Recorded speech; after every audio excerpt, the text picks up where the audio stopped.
ನಮಸ್ಕಾರ ಸ್ನೇಹಿತರೆ ಇವತ್ತಿನ ತುಂಗಾಭದ್ರಾ ಡ್ಯಾಮ್ನಲ್ಲಿ ಎಷ್ಟು ಅಡಿ ನೀರು ಇದೆ, ಎಷ್ಟು ಟಿಎಂಸಿ ನೀರು ಸಂಗ್ರಹವಾಗಿದೆ ಮತ್ತು ಒಳಹರಿವು ಹೊರಹರಿವಿನ ಬಗ್ಗೆ ಸಂಪೂರ್ಣವಾದ ಮಾಹಿತಿಯನ್ನು ತಿಳಿಯೋಣ. ಅದಕ್ಕಿಂತ ಮೊದಲು ಯಾರಿನ್ನೂ ನಮ್ಮ ಚಾನೆಲ್ ಸಬ್ಸ್ಕ್ರೈಬ್ ಆಗಿಲ್ಲ ದಯವಿಟ್ಟು ಸಬ್ಸ್ಕ್ರೈಬ್ ಆಗಿ, ಹಾಗೆ ಪಕ್ಕದಲ್ಲಿರುವ ಬೆಲ್ ಐಕನ್ ಪ್ರೆಸ್ ಮಾಡಿ, ಈ ವಿಡಿಯೋಗೆ ಒಂದು ಲೈಕ್ ಮಾಡಿ. ಸ್ನೇಹಿತರೆ, ಇಂದು ಅಂದರೆ 24 ಜೂನ್ 2025 ಇವತ್ತಿನ ತುಂಗಾಭದ್ರಾ ಡ್ಯಾಮ್ನಲ್ಲಿ ಎಷ್ಟು ಅಡಿ ನೀರು ಇದೆ ಅಂತ ನೋಡುವುದಾದರೆ ಇಂದು 1614 ಅಡಿ 94 ಇಂಚು ನೀರು ಇದೆ.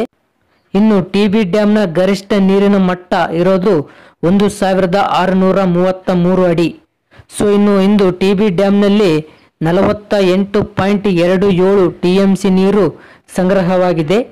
ಇನ್ನು ಟಿಬಿ ಡ್ಯಾಮ್ನ ಗರಿಷ್ಠ ನೀರು ಸಂಗ್ರಹ ಸಾಮರ್ಥ್ಯ ಬಂದು 105.78 ಟಿಎಂಸಿ ಇರೋದು.